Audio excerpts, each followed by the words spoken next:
안녕하세요. 유니버 클래스 윤여정입니다. 이제 중간고사가 얼마 안 남았는데요. 오늘은 어떤 고민을 가진 학생이 찾아왔는지 바로 만나보도록 하겠습니다. 네, 들어오세요.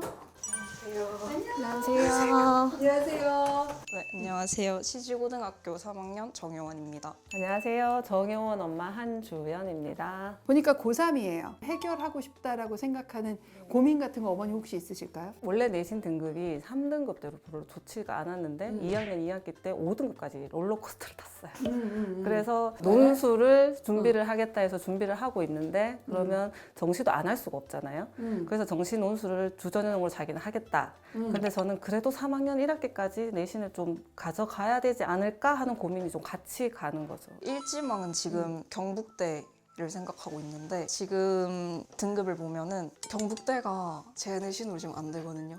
지역 인재로 조금 힘들지. 네, 그래서 지금 내신이면은 영남대를 가야 되는데 엄마는 이제 영남대는 학비를 안 내주겠다. 어머님은 거기 갈 거면 등록금을 내줄 수 네, 없다. 저는 그거를 논술이랑 정시로 대체를 하고 싶은데 자꾸 이렇게 엄마는 내신을 챙기자, 저는 논술 정시에 올인을 하자, 이게 좀 안 맞아가지고. 정시를 하겠다고 했는데 공부를 안 해요. 공부를 안 해요. 이제 어머님의 속내가 나왔어. 너 안 하잖아. 이거네 지금? 중간고사 준비라도 해야 정시 사탐 공부를 하는 거니까 그렇게 연결이라도 시키고 싶은 거죠. 자, 이거에 반박해봐. 사실 어느 정도 맞는 말이라고 생각은 하는데 당황하니까 사투리가 좀 더 나오고 있어. 아주 좋아. 그러니까 암만 이게 수능 범위라고 해도 내신 공부랑 정시 공부는 뭐가 좀 다르잖아요. 근데 이미 글러 먹었는데 여기서 내신을 챙겨서 제가 뭐가 바뀌는 게 있나? 라는 생각이 들어요, 저는. 그래서 그냥 정시랑 논술에 완전 때리면은 그게 오히려 더 경북대를 갈 수 있는 확률이 높지 않나. 그러면 여기서 이제 어느 수준인지를 제가 알아야 해요. 오후 자습을 학교에서 6시까지 하고 오거든요. 집에 와서 이제 학교에서 2시간 공부를 했으니까 쉬어야 돼요. 그러면 10시까지 쉬어요. 그리고 나면 TV를 좀 봐요. 그리고 컴퓨터를 시작해요. 그러면 새벽 1시에서 2시 사이에 자요. 그럼 다음날 아침에 일어나면 또 힘들어요. 네, 그게 계속 반복. 주말에 하는 것도 말씀드려도 돼요? 네, 주말에. 주말에는 11시에 일어나요. 그러면 2시에 수학학원 가기 전에 밥을 먹고 씻고 쉬어요. 수학학원을 갔다 오면 수학학원 갔다 왔으니까 또 쉬어요. 저녁 먹고 TV 좀 보다가 자, 어머님은 이렇게 너를 느끼고 있어. 반박해봐. 일단은 일과 중에 자습 시간이 좀 많아요. 막 하루에 심하면은 진짜 한 교시 빼고 다 자습이고 막 그런 경우가 있거든요. 그럼 그때 자습을 해요. 그러고 컴퓨터를 한다는 게 논술도 내신을 막 아예 안 보진 않잖아요. 근데 제가 여기서 수행 평가까지 최저점을 맞아버리면 이거는 논술도 못 쓰는 내신이 될 것 같은 거예요. 너무 오래 걸려요, 수행을 하는데. 지금 현재 효원이 어머님이 얘기한 것과 효원이가 얘기한 걸 현재까지만 종합해 보면 근본의 문제일 가능성이 되게 높다는 생각이 들고, 이게 저의 그냥 불안으로 끝났으면 좋겠다는 생각이 되게 많이 들어요. 그러면 이제 요걸 베이스로 해서 우리 한번 내신을 올해 할 것인가, 놔야 될 것인가 한번 얘기를 해볼게요. 혹시 효원이 내신 기억해? 아, 네. 그러면 학기별로 한 번만 얘기해. 그 1학년 1학기 때 3.42고 1학년 2학기 때 3.67이었다가 2학년 1학기 때 3.73, 그리고 2학년 2학기 때 5.59가 나와서 합이 4.06이 나왔어요. 보통 이렇게까지 안 떨어지거든요. 전 과목이 다 떨어졌어요. 국어도 뭐 3, 4였는데 6. 수학이 가장 덜 떨어졌네? 4에서 5. 그 다음에 사회 교과도 뭐 3, 4등급대여다가 6. 특히 영어의 하락폭이 너무 커요. 그나마 영어가 2였는데 5. 이 2학년 2학기를 보면 성적뿐만이 아니라 생기부도 나버렸거든요.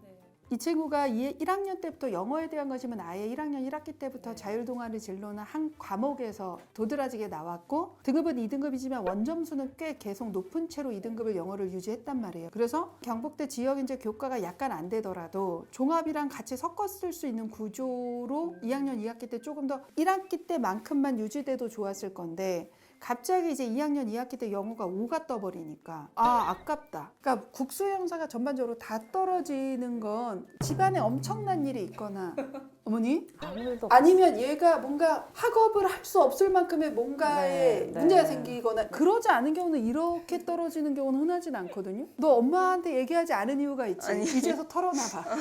뭔가 있어야 돼. 이거는 말이 안 되는 거잖아. 왜? 아니 그냥 응. 근데 그냥 약간 제 개인적인 이유긴 한데 약간 유독 이게 오하향이었잖아요. 그래서 좀 그러니까 너무 공부할 그게 안 나는 거예요, 생각이. 약간의 내가 이렇게 공부를 하는 게 맞나 하는 고민을 요때한 거야? 근데 제가 좀 약간 음. 체력도 잘 안 되고 그러니까 좀 쉽게 지치는 것 같아요. 이게 체력적으로나 심적으로나. 그래서 안 하는 게 맞긴 맞잖아요, 공부를. 그러니까 저도 알고는 있는데 이게 제 딴에는 지치는 거예요. 그래서 그냥 근데 지금 들어보니까 우리 효원이는 내가 지금 등급이 3.42, 3.67, 3.73이니까 경북대는 교과로도 종합으로도 안 될 것 같아 라고 생각을 한 게 2학년 2학기 여름방학 시기쯤에 한 거예요. 근데 효원이가 그러한 성향이면 더 논술이나 정시로 오면 안 됐지. 이 등급을 유지하면서 이 등급을 가지고 쓸 생각을 했어야지. 왜냐면 논술이나 정시는 훨씬 더 힘들고 그러한 성향으로 극복하는 게 훨씬 더 어려운 영역이잖아요. 논술과 정시로 간다는 건 주전형이 정시고 부전형이 논술로 간다는 거예요. 그러니까 정시 성적이 나와야 돼. 인문 논술은 어떤 경우에도 결단코 주전형이 될 수 없다라는 게 저의 입장이에요. 논술 학원에서 이 아이가 얘는 경북대는 무조건 가요 하는 애들끼리 묶어서 경쟁을 하더라도 합격률이 10%가 되지 않는 게 인문 논술이기 때문에 이 논술 실력이 어느 정도 된다는 건 기본 베이스예요. 그 아이들끼리 경쟁하는 거야. 그렇기 때문에 논술을 쓰는 건 상향을 쓰는 거야. 근데 논술로 대학을 붙겠다는 생각은 하면 안 돼. 인문 논술 그렇습니다. 인문 논술은 그 학원에서 얘는 무조건 돼요 하는 애들끼리 경쟁하는 거예요. 제발 그 학원에서 된다고 내가 된다는 게 아니라 내가 허수는 아니구나 실수구나 정도예요. 그러면 합격률이 한 5에서 10% 안에 내가 들어가는구나 조건 이렇게 생각해야 돼. 더군다나 얘네 황금돼지 띠잖아요. 일단 재학생 수가 통합평수능 이후로 최대치 가장 정점을 찍고 내려오는데 그리고 재수생은 계속 조금씩 늘어나는 추세인데 거기에서 꾸준하지 않는 나의 어떠한 이러한 것을 가지고 뭔가 성과를 내는 건 훨씬 더 어려운 일이야. 그거를 생각을 했어야 됐는데 그때의 감정으로 놔버렸어요. 이건 너무 안타까운 일인 거지. 내가 이 성적을 받기 위해서 한 노력이 정말 내가 더 이상 할 노력이 없어서 내가 할 수 있는 노력의 최선이 이 등급이었을 경우라면 할 말이 없어. 근데 내가 보기엔 아니야. 내가 이 정도 성적이니까 안 될 것 같아 라고 놓는 게 아니라 그럴 때 차라리 학교 선생님, 진로부장 선생님한테라도 가서 한 번은 여쭤봐야지 왜 혼자서 이걸 판단했어. 안 될 성적 아닌데 괜찮았는데. 근데 2학년 2학기 때 너무 놔버렸어요. 이게 너무 아쉬워. 그러면 우리 하나하나 한번 얘기를 해볼게요. 희망하는 학과는 있을까? 학과도 영어 영문이고 그냥 갔을 수 있어요. 아니면은 인문자율 쪽으로도 인문자율, 네, 생각은 해보고 작년부터 있어요. 신설된. 어머님도 그냥 경북대면 어느 과든 상관없다 이렇게 생각하시는 것 같아요. 네, 그냥 과는 자기가 원하는 경북대만 가면. 경북대만 가면. 그러면 여기서 중요한 건 하향선인데 마지노선. 저는 사실 직업고 이한 안 보내고 싶은 생각이 있는데 그 담임 선생님하고 얘기했을 때 영남대까지는 안전으로 써야 된다는 말씀을 한번 하셨다고 하더라고요. 그래서 저는 어머님은 이 친구가 재수를 하면 안 될 것 같다는 생각은 하실 것 같아요. 네. 그리고 효원이도 그 생각은 어느 정도는 하고 있는 것 같아요. 네, 맞아요. 그러면 현실적으로 재수를 하지 않고 경북대로 끝낼 방법은 없잖아요. 그러면 이 마지노선에 대한 합의가 어느 정도는 되어야 다음 단계로 갈 수 있다고 선생님은 생각을 하는데 효원이는 마지노선으로 영남대까지는 생각하는 거야? 가야 되면 가죠. 어머님이 문제인데요. 어쩔 수 없죠. 뭐 이렇게.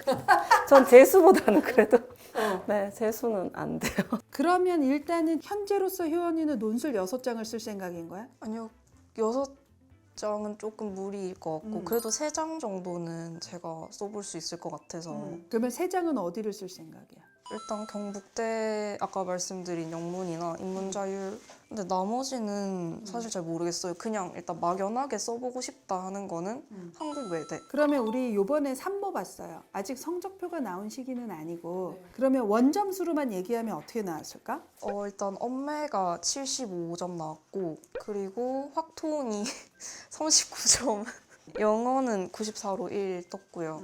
사문이 39 그리고 생윤이 37 떴어요. 이 정도 성적이 수능에서 나오기만 하면 너가 진짜 영남대는 안 써도 돼. 여기서 우리가 좀 고민해야 되는 건 매일 일정 시간에 공부를 하고 너가 이 성적이 나온 거면 고민해 볼 수 있는 성적이야. 근데 여태까지 내가 들은 것에 종합해 보면 이 성적이 너가 공부해서 나온 성적은 아닌 것 같아. 아니긴 해요. 그러니까 나의 고민은 여기에 있는 거지. 모의고사의 편차가 되게 클 거예요. 그리고 재수생 들어오고 난이도가 올라가면 달라질 거고 결국 수능에 얼마나 나올지를 예측할 수 없어요. 근데 요즘에 재수생의 7만 명은 6월에 안 들어오거든 최소. 근데 이걸 대부분 들어온다고 착각하고 어머 내가 재수생에 들어오고 공부도 안 했는데 너무 잘 나오네 하는 친구들이 많아. 고3 친구들이. 그리고 나서 수능을 보면 박살나 버리는 거지. 공부를 지금처럼 불규칙적으로 하는 채로 이 성적이 6월에 나온들 이거는 예측 가능한 정시 성적이 아니라는 거야. 여기에서 어머니 모든 과목이 두세 등급 떨어지는 거 1도 아니에요. 네. 그러면 국어 4, 수학 5, 6, 영어 한 2, 3, 탐구 4, 5 그걸로 영남대 가나? 가죠. 그럴 때는 못 가겠지. 이거는 효원이가 결정하고 결심해야 되는 문제예요. 내가 다른 친구들하고 다른 지점을 받아들이되 내가 그러니까 나는 이렇게 나올 수밖에 없어로 가는 것과 이런 나의 조건에서 내가 할 수 있는 것에 최선을 다하는 건 다른 영역이잖아.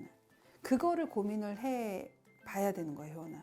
주당 40시간 정도의 나의 공부 시간이 필요하다고 하면 우리가 7일로 계산했을 때 학원 가는 시간을 한 10시간 정도 가는 것 같아요. 그러면 이 아이의 순 공부 시간이 30시간은 나와야 돼요. 그러면 이거를 쪼개면 하루의 평균 적게 해도 4시간, 많이 하면 6시간은 너의 순 공부 시간이 나와야 돼. 그러니까 이 조건을 갖추는 게 너한테는 제일 중요한 것 같아, 선생님이 보기에. 할 수 있겠어? 네. 생계부는 조금만 신경 쓰면 괜찮을 것 같아. 그러니까 1학년 때 보면 이런 거 했잖아. 자연환경을 직접적으로 체험하기 어려운 도시학계의 상황에서 적합한 교수법 찾기를 주제로 탐구했어. VR이나 각종 매체 자료를 최대한 활용하고 현장 체험학습에서 직접적인 탐구활동이 잘 이루어질 수 있도록 해야 하기 때문에 스마트 러닝과 실험 실습법을 최적의 교수법으로 선정했다. 이런 것들이나 다양한 가정법 형태를 활용하여 용도에 맞게 사용할 수 있다를 목표로 7가지 가정법에 대한 수업을 했다. 이런 것이 1학년 1학기 때부터 이미 나와 있는단 말이야. 살릴 수 있는 게 아예 없지는 않았단 말이에요. 영어의 역사와 철자법에 대한 호기심으로 책을 읽은 거 있었어. 요거 하나 좀 확장했으면 좋겠고 그다음에 영미문학 읽기를 보면 와튼을 선정해서 문학 작품을 분석한 건 있거든. 그치? 왜냐면 너가 영국 문학에 조금 관심이 있었거나 영국 영어에 좀 관심이 있었더라고. 이게 2학년 때 좀 드러난 게 있어. 이거를 조금 더 확장을 하는 거. 중간고사 성적을 보고 다시 영어 원점수가 한 92, 93 이상만 나온다면 직어국을 쓴다라고 한다면 나는 써볼 만하다고 생각해. 학종은. 제가 이제 종합을 한번 해보면 일단 우리 효원이는 고3이지만 독특하게 전제 조건이 깔려 있어요. 매일 일정량의 공부를 하는 거예요. 그러면 이걸 지킨다는 전제 하에는 논술은 어차피 경북대, 그다음에 쓰고 싶은 외대 논술은 한번 써봐. 최저 맞추면 가능성이 없진 않아. 왜냐면 외대가 학교가 막 겹쳐. 경희대랑도 겹치고 건대랑도 겹치고 막 논술이 겹쳐 있거든. 그렇기 때문에 그렇게 잘 겹쳐 있는 일정을 잘 픽스하면 외대가 좀 덜 몰리는 일정이 항상 나와. 그래서 그거를 생각해서 일정을 나중에 보고 쓰는 것. 그 다음에 여대를 한 장은 썼으면 좋겠어. 동덕이든 덕성이든. 이쪽은 생각보다 잘 돼. 그러니까 여기 정도를 쓰고 그 다음에 교과와 종합을 섞어 쓴다. 교과를 쓴다는 건 이 조건을 너가 충족하지 않을 때 영남대를 한 장 섞어 쓰는 거고 이걸 충족을 한다면 영어 성적에 강점이 있어. 2학년 2학기만 빼고 3학년 1학기 때 다시 복구하면 경북대, 강원대, 그치 충북대를 써본다. 학종으로. 요 정도로 전략을 짜는 거예요. 자, 우리 효원이처럼 보통 2학년 1학기에 중기말고사이거나 또는 여름 전후이거나 요 시기에 내가 이 내신으로 내가 원하는 학교를 못 갈 거야 라고 생각하고 놔버리는 경우가 있어요. 근데 효원이는 개인적으로 되게 아깝거든요. 그러니까 이 영상을 보는 고2 자녀를 둔 부모님이나 학생이라면 이걸 정말 놔도 되는지에 대한 객관적인 판단을 반드시 받아보시고 나서 놨으면 좋겠다 라는 말씀을 꼭 드리고 싶고요. 만약에 그 전문가가 어디 있는지 모르겠다 하면 뭐 하면 돼? 입시 상담만 신청해 주시면 네, 그 판단 해 드릴 테니까 자체적으로 판단하지 않았으면 좋겠다라는 말씀을 꼭 드리고 싶습니다. 되게 멀리서 정말 중요한 시기에 시간 내서 오셨어요. 그래서 그만큼 도움이 되셨으면 좋겠다라는 생각을 좀 많이 했는데 어떻게 어머니 올라오신 보람이 좀 있으신지 궁금해요. 사실 뭘 붙잡고 가야 될지 되게 고민이 됐었는데 선생님 말씀 듣고 나니까 근본적인 문제도 더 확실하게 알게 되고 이제 뭐 어떻게 해야 될지 방향을 잡은 것 같아서 너무 좋은 것 같아요. 네. 저도 좀 해야겠다라는 생각이 진짜 들어서 네, 해봐야죠 이제. 너 이제 방송 탔어. 학교 가면 선생님들이나 애들이 다 얘기할 거야. 그게 너에게 좋은 자극제가 됐으면 좋겠어. 자, 그러면 우리 이제 내려가시기 전에 우리 마지막으로 해야 될 게 있습니다, 어머니. 자, 오늘의 영상이 도움이 되셨으면 뭘 해야 될까요? 구독과 좋아요 부탁드립니다.